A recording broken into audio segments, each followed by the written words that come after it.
SeatGeek. For all your ticketed events, from sporting to concert outings, SeatGeek has you covered. They even conveniently color-coded each ticket on their website from amazing to worst, so you can easily know which are the best deals. SeatGeek, the smart way to buy. Save $20 off your next ticket purchase with the promo code. Hey everybody, I'm your host, Grande Got the also of the Big Cat, my cool cat, put your paws up. If you rock with the Big Cat, look man, we're back at it. Today, we're here to talk about the Carolina Panthers. 10 things that are wrong with them. But first, one quick question before we get started. Do you love the Carolina Panthers like I love the Carolina Panthers? Yes? No? Maybe? Do you love the Carolina Panthers? If you love give it a dab. Listen man, it's been a hell of a ride so far. Still got a little bit more left to go. Let me tell you what went wrong. Before we get started, make sure you subscribe, click the notification bell so you don't miss a video. Now, we need to talk about 10 things that went wrong for the Carolina Panthers this season. It's not over yet. We still have a chance to make the playoff, but the clock is almost at midnight, and we got a lot of work to do against some really quality teams. Now, number 10, the 10th thing that went wrong for the Carolina Panthers this season, drum roll, the fans. That's right, you guys. A lot of you guys had lofty expectations. You want a microwave dinner kind of result. A lot of you guys want to go trade or release or waive this person and then expect for a instant fix. It doesn't work like that. This is not Madden. It doesn't work like that. Also, a lot of you guys are reckless with your tongues, okay? You get on Twitter, Instagram, and you pop off on these players, and you think it doesn't affect them. Well, the other day after the Green Bay game, I watched Shaq Thompson put somebody in their place, pretty much saying either you ride with us, you don't ride with us. We're going to be all right. So these guys hear you. These guys feel you when you're out there. They need that support. They need that emotional support. They know. Think about how hard it is for them to actually play in the game and suffer a loss versus us sitting back watching on the TV. If you think we hurt, imagine being out there. They're going to hurt it twice as much. So the best thing you could do as a fan is support your team no matter what. I'm not saying to settle for mediocrity either. This shit ain't cheap. Jerseys, helmets, all that stuff ain't cheap. So make sure your expectations are lined up with reality too. That's all I'm saying. But don't go overboard. Be a fan. Voice your opinion. You have that right. But keep it in perspective. Fuck you. Number 9. The 9th thing that went wrong for the Carolina Panthers this year was the new system development. Listen, it was cute. I think it showed its flashes at time. This 3-4 defense. I mean, listen, it did exactly what it was supposed to do. Get pass rush. And at one point, we led the lead in sacks, okay? So it did its job. But in the 3-4 defense, to protect yourself against the run, you got to have a star-studded defensive tackle right there in the middle to be able to hold his own. And we did have one until he got hurt, KK. So I think as a result of that and a result of people knowing this new position, trying to get adjustment, like I said, it's going to take a while to get acclimated. I thought about 5-6 games. But, again, like I said, it had its flashes. And then it kind of fell off, suffered against the run. We got a bunch of rotational players in there. We got a couple solid pieces on the D-line and Jerry McCoy and a few other pieces as well. But we forgot about the run. And like I said, it's a learning curve. It was a learning curve and it was a new system. But all in all, man, I can't say it was a failure. But I definitely say that the development of it took a little longer than expected. And maybe next year we probably can get that run game down pat. Number 8, the 8th thing that went wrong with the Carolina Panthers is I think the locker room's divided. Yeah, I honestly think the locker room's divided. Listen, and what I mean by that is this right here. Once Greg Olsen came out with that statement about people, being too caught up in their clothes or whatever versus going out there putting on a good performance, I honestly think that wasn't just a one-time thing. I think there's a lot of things that's been going on behind the scenes that they're not going to come out, and I don't expect them to come out and address, but some people on that team in that locker room, they're pretty much ready to go to Hawaii, Cabo, Costa Rica, wherever they're trying to go for the offseason. And there's other players that, I really want to make a push for the playoff. I'm a hard worker. I want to have some range for my performance. I want to get in the big dance. There's some players like that. And when you have a team that's split like that, it's really hard to show continuity, and it reflects on the field. When half your team doesn't give a damn, the other half of your team wants to give a damn, it shows on the field. 29-3 shows. So I honestly think that locker room's divided. Until we come together as a unit in that locker room, you're going to continue to see lackluster performances, okay? So, if we get back on track this year, hopefully, man, I don't know. I don't know, man. I don't know how far we can go, but like I said, our destiny's still on our own hands, but we definitely got to do it as a whole unit. Everybody buys in. If not, pack it up, get ready to go to the offseason. I need your cooperation. I need it now. Number 7, the 7th thing wrong with the Carolina Panthers is they lost motivation. And I can tell you exactly when they lost motivation. When Cam Newton was slated to come back, a lot of people were speculating he was coming back against the Green Bay Packers. And when we found out he went on IR, I think it was devastating. I know a lot of fans, including myself, was devastated knowing that he wasn't coming back for the rest of the year. I kind of felt like I wanted to be proven wrong, that he was going to be Superman and come back and, put on one of those performances, but it didn't happen. So, like I said before, if we're affected by bad news regarding the team, how do you think the actual team takes it? I think a lot of people lost motivation after that. Not to say that Kyle Allen's a bad quarterback. I think he's a young quarterback, just needs some more reps and more experience. But I think there's certain players in that locker room that honestly felt, devastated by that blow hearing Cam wasn't coming back, you know what I mean? And it shows, you know what I mean? I think they try to rally the best they can. They rallied around the best they can around Kyle Allen. But again, Kyle Allen's ceiling is probably about right here right now. He's not a bad quarterback. He's just a young quarterback. And with a young quarterback, you still got a lot to learn. So with them knowing his ceiling is about right here, I mean, hey, how would you feel you being on the team with a quarterback ceiling right there? So probably lost a little motivation. We live by another day. The 6th thing wrong with the Carolina Panthers is we don't develop talent well. We don't develop depth talent, you know what I mean? And this falls on the GM. This falls on Ron Rivera. When it comes to the good teams, the teams that are in the hunt every year for a championship contender, look at the New England Patriots. 2 of their guys that were former Patriots, Jacoby Brissett, Jimmy Garoppolo, came from up under Bill Belichick. Guys like Malcolm Butler, when he was with the New England Patriots, a 6th-round pick or undrafted free, turned him into a Super Bowl star. Because you develop talent beyond your starters. And it shows that we don't do that. We got Christian McCaffrey, Luke Kuechly, Cam Newton. Okay, we use our stars. If our stars get hurt, which way did he go, George? That's what we do. When other teams, they develop past the first lineup, the starting lineup, they develop past the second lineup, and they develop some of the third lineup as well. That's something that we struggle with every year in, year out. If our starters get hurt, it's a done season. We're dealing with this. We don't really have depth to where, you know what, they've been developed right, they've been coached right, they've been cultured right, they've been matured right, to where I know if something happened, we ain't got to worry about experimenting and going to the waiver wire and all this other silly shit that we've been doing as of late. So that falls on the GM, that falls on the coaching. If you want to rely on your stars, well, go ahead. You can rely on your stars, and then when something happens, then you're looking up S Creek. So I honestly am disappointed by that. I don't know why that is an issue. I mean, maybe we need to bring in a special coach, somebody that just strictly works with the backups. And our deepest part of our team is the cornerback spot. You know what I mean? I say Ross Cockrell, I think he's a stud. You know what I mean? My man from Notre Dame, Luke Cole, I think he's a stud as well. I think that's our deepest spot. You know what I mean? So even then, we still got injuries that could be 1 or 2 players away. So that goes back to coaching. Develop. Go in the 6th round. Go in the undrafted free agent. Find you studs and make them into vital pieces of this rotation, vital pieces of your actual game plan. So until we do that, we're going to continue to rely on our stars, and we'll see what happens with that. And you know this, man. Number 5, the 5th thing wrong with the Carolina Panthers this year is the elephant in the room, injuries, man. Listen, KK Short, Cam Newton. I mean, you had Bradbury get hurt. You had Dante Jackson get hurt. A host of others get hurt as well. Chris Hogan got hurt. Never really got to see what he can do. Listen, man. I don't know, man. We've been playing for the last 2 seasons. Last year during the preseason, it was the offensive line. I mean, injuries happen. They're part of the game, but it just seems like they happen more frequently to this organization. No telling, like I said, if KK comes back, maybe this 3-4 defense doesn't look as bad as it does look, when it comes to stopping the run. You know what I mean? Chris Hogan, who knows exactly what he could have done. We've seen flashes of him in the preseason. Not a whole lot. And then obviously the number 1 biggest injury, Cam Newton.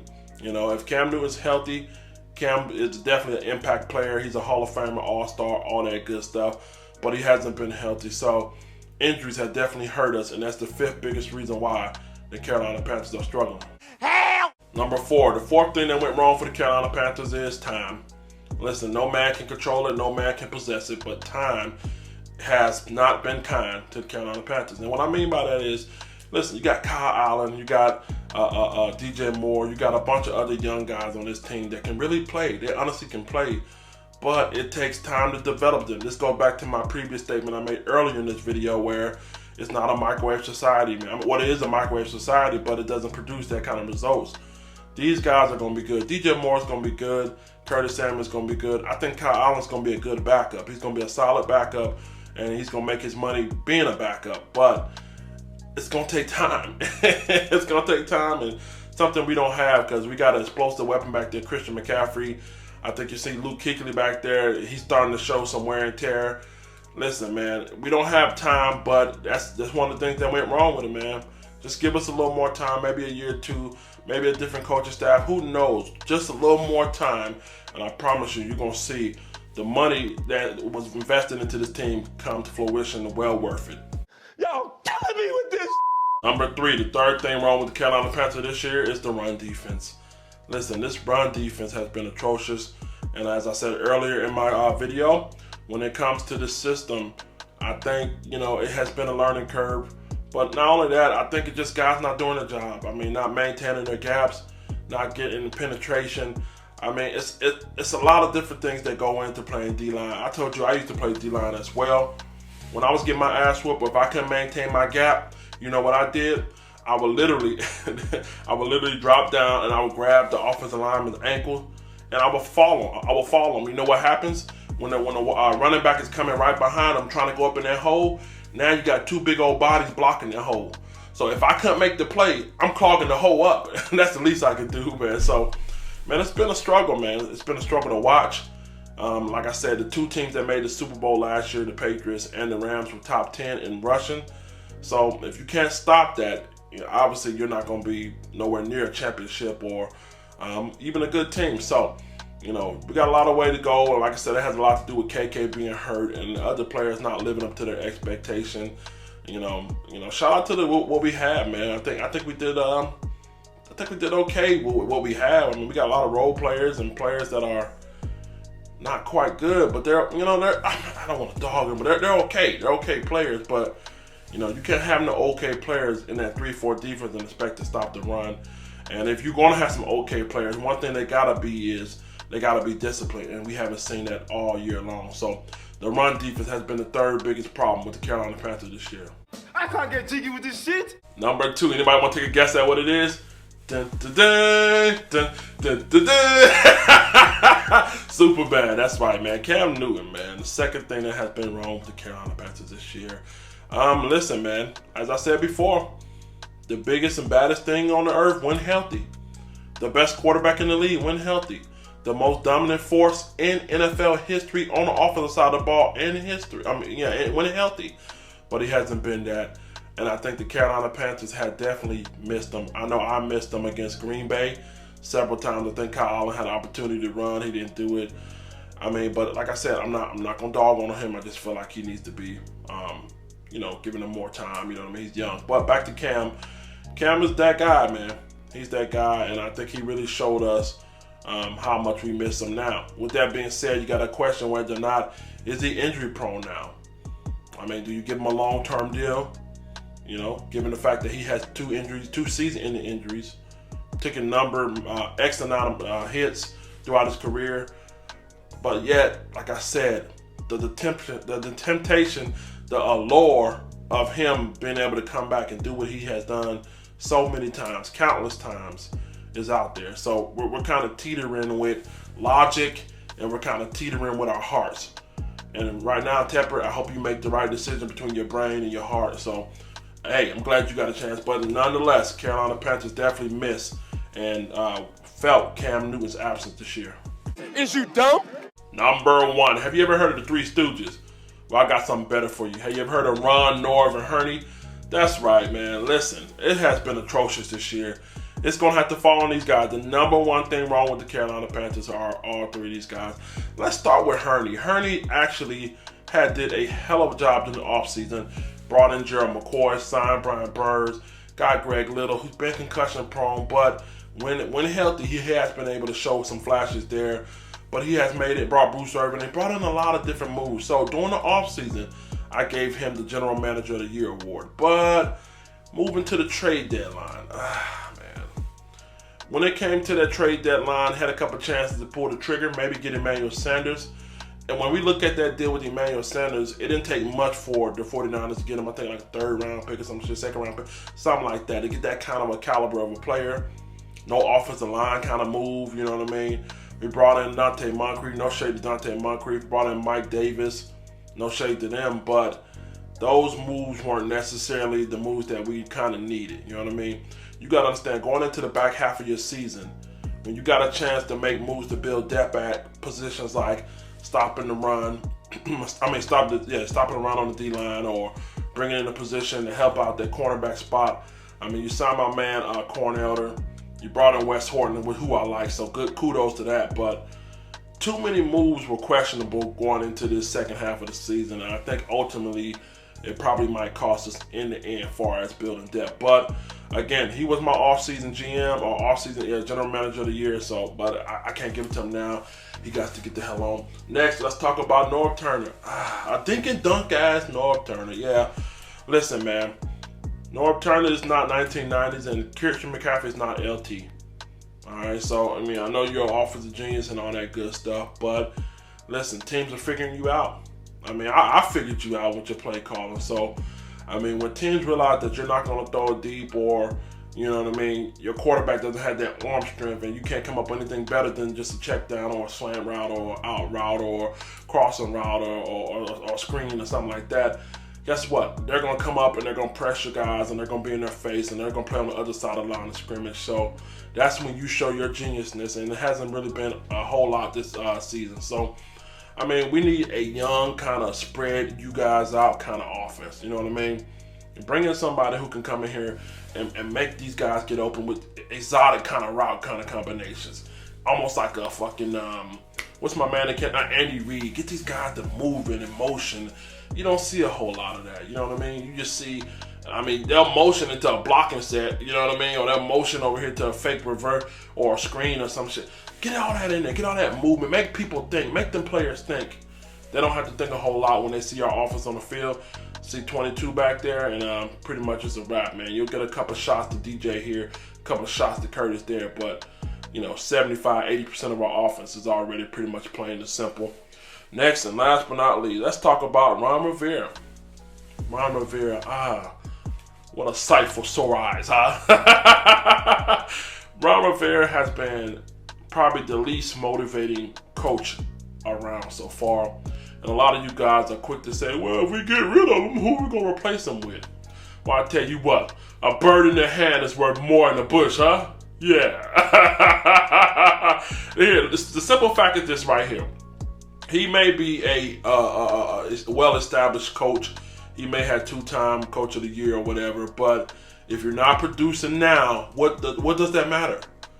What does it matter? We're supposed to stick with you because you got a bunch of awards? You guys, I'm telling you, man, your logic is really, really warped here, man. That's bringing somebody that can really bring the best out of Cam. I think Cam has 2 or 3 years left. Why not bring in somebody that, like they ran that Auburn offense? Play to his strength, you know what I mean? I don't think the players really have that kind of respect for him, you know what I mean? I think he's kind of like a doormat kind of coach, you know what I mean? He pretty much lets the players do what they want to do. I mean, gets up on the podium, just real vanilla answers. Really, I think he's overwhelmed. To be honest with you, I think Ron Rivera is overwhelmed.